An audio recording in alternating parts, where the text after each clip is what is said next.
De Heer zij met u en met uw geest. Uit het heilige evangelie van onze Heer Jezus Christus volgens Lucas. Lof zij u Christus.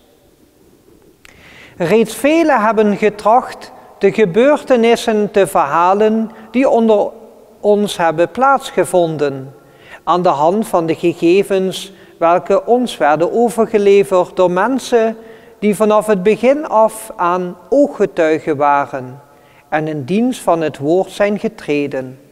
Vandaar, edele Theophilus, dat ook ik besloot na van meet af aan alles nauwkeurig te hebben onderzocht, voor u een ordelijk verslag te schrijven, met de bedoeling u te doen zien hoe betrouwbaar de leer is waarin gij onderwezen zijt. In die tijd keerde Jezus in de kracht van de Heilige Geest uit de woestijn terug naar Galilea. En men sprak over hem in heel de streek. Hij trad nu op als leraar in een synagoge en werd algemeen geprezen. Zo kwam hij ook in Nazareth, waar hij was grootgebracht. Hij ging volgens zijn gewoonte op de Sabbatdag naar de synagoge en stond op om voor te lezen. Ze reikte hem de boekrol van de profeet Jesaja aan. Hij opende de rol en vond de plaats waar geschreven stond: De geest des Heeren is over mij gekomen, omdat hij mij gezalfd heeft. Hij heeft mij gezonden om aan de armen de blijde boodschap te brengen, aan gevangenen hun vrijlating bekend te maken en aan blinden dat zij zullen zien, om verdrukten te laten gaan in vrijheid, om een genadejaar af te kondigen van de Heer. Daarop rolde hij het boek dicht, gaf het terug aan de dienaar en ging zitten. In de synagogen waren alle ogen gespannen op hem gevestigd. Toen begon hij hen toe te spreken: Het schriftwoord dat gij zojuist gehoord hebt, is thans in vervulling gegaan. Zo spreekt de Heer. Wij danken God. Mogen de woorden van het heilige evangelie zonder worden uitgewist.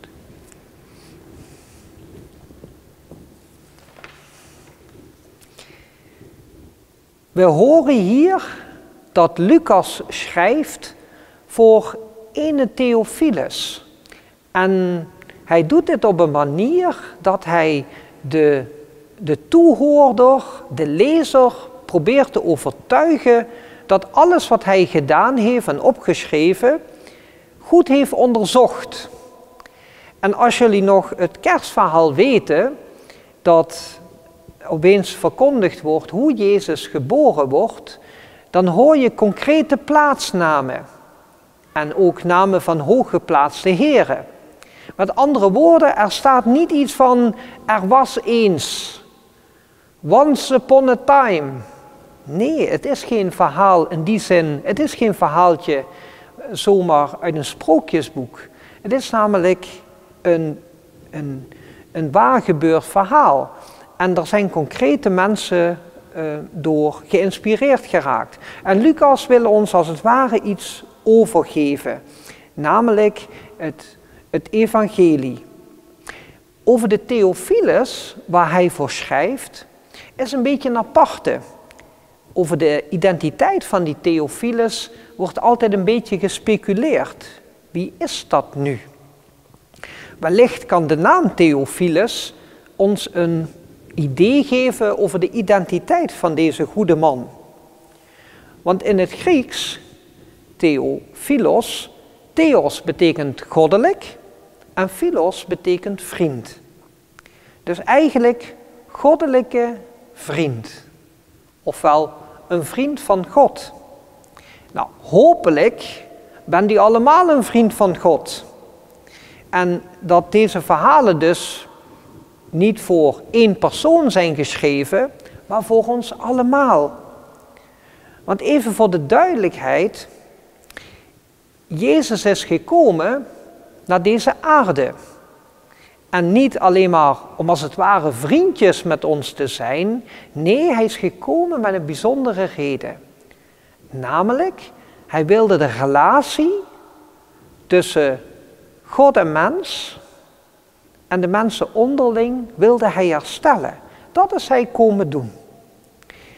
En Jezus is dus ook niet als het ware uit de lucht komen vallen. Hij is niet als een of andere vallende ster naar de aarde gekomen. Of degene die de animatiefilm Baby Bos kunnen. Hij is niet in een of andere hemelse fabriek ergens in de onzichtbare wereld gemaakt en dan hier op de aarde zichtbaar gemaakt. Of zoals in de Superman-films dat hij met een of andere ruimtecapsule naar deze aarde is gekomen. Nee, God is mens geworden. Het is niet meer die afstandelijke God, die onzichtbare, die met ons verbonden wil blijven. Nee, het is God die zichtbaar wordt hier op aarde, in Jezus Christus. En als we nadenken over die Theophilus, de vriend van God, zo kunnen wij ook vriend van God worden. Namelijk, Jezus is mens geworden, we kunnen hem de hand geven, we kunnen hem omarmen, we kunnen eigenlijk alles doen. En in die zin wil Jezus en God op een bijzondere wijze met ons verbonden zijn. Jezus moest ook alles ondergaan wat wij ook hebben ondergaan, alleen op een andere manier. Met Kerstmis is hij geboren, is nog niet zo lang het feest dat wij dat feest gevierd hebben. Hij is gedoopt in de Jordaan en dan zou je denken, wat moet Jezus daar tussen al die mensen die zich nog moeten bekeren? Maar het gaat zich erom dat Jezus op de plaats is, daar waar wij ook zijn. En Jezus staat tussen alle mensen. Hij staat zowel tussen diegenen die het laagste zijn in de samenleving, maar ook die het hoogste geplaatst zijn in de samenleving. Hij ging naar de zieken en de zondaars die als het ware uit die samenleving zijn weggestoten en daar ook geïsoleerd in quarantaine leven, zou je bijna kunnen zeggen. Maar aan de andere kant, hij komt ook bij de hoge schriftgeleerden en de priesters en de fariseeën. Met andere woorden, hij komt met iedereen in contact. Maar het gaat zich erom, Jezus voelt zich met ons verbonden. En als hij die boekrol opent, de boekrol met de schrift van Jesaja, dan komt hij een boodschap brengen. Namelijk, hij komt de gevangenen vrijlating bekendmaken. En hij komt de blijde boodschap verkondigen.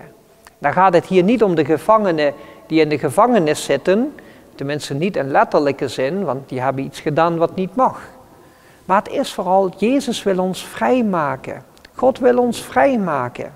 En als wij werkelijk een vriend van God willen zijn, dan moeten we dat ook voor openstaan. Dan moeten wij voor openstaan. We moeten luisteren. Want iedereen die vastzit, gevangen zit, als het ware in ketenen geboeid, die is niet vrij.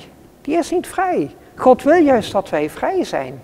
En ik hoop dat u dat ook mag ervaren, dat God zo'n vriend met ons wil zijn en dat wij vriend met hem willen zijn, dat wij echt ook die liefde mogen ervaren. Mensen hebben me wel eens gevraagd, waarom kon God ons niet zo maken dat wij alleen maar het goede konden kiezen en het kwade als het ware niet konden doen? Maar dat is geen liefde. Het antwoord zit hem in de liefde. Liefde veronderstelt een keuze. We kunnen kiezen tussen goed en kwaad. We hebben een vrije wil gekregen vanaf de schepping.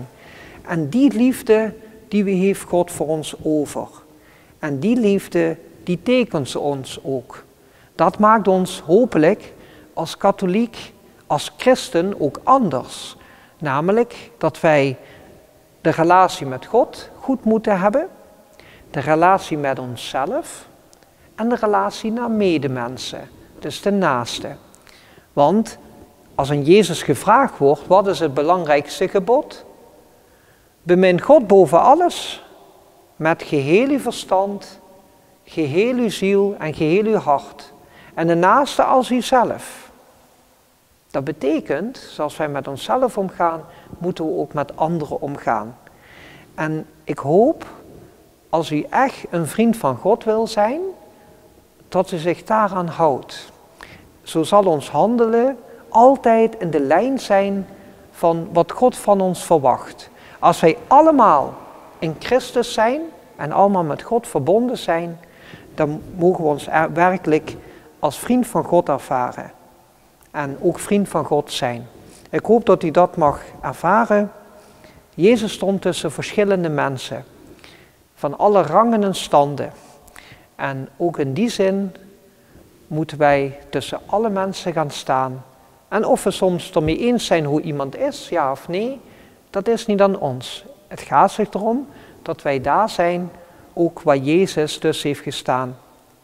En niet om dingen op te dringen, maar vooral om te luisteren. Te luisteren. En als wij bereid zijn om naar anderen te luisteren, dan gaan anderen ook waarschijnlijk naar ons luisteren. En dat geloof wil ik u geven. En wat maakt ons dus een vriend van God? Dat wij ons openstellen voor Gods aanwezigheid en hem ook toelaten. En goed ook met onze medemensen omgaan als broeders en zusters in Christus. Amen.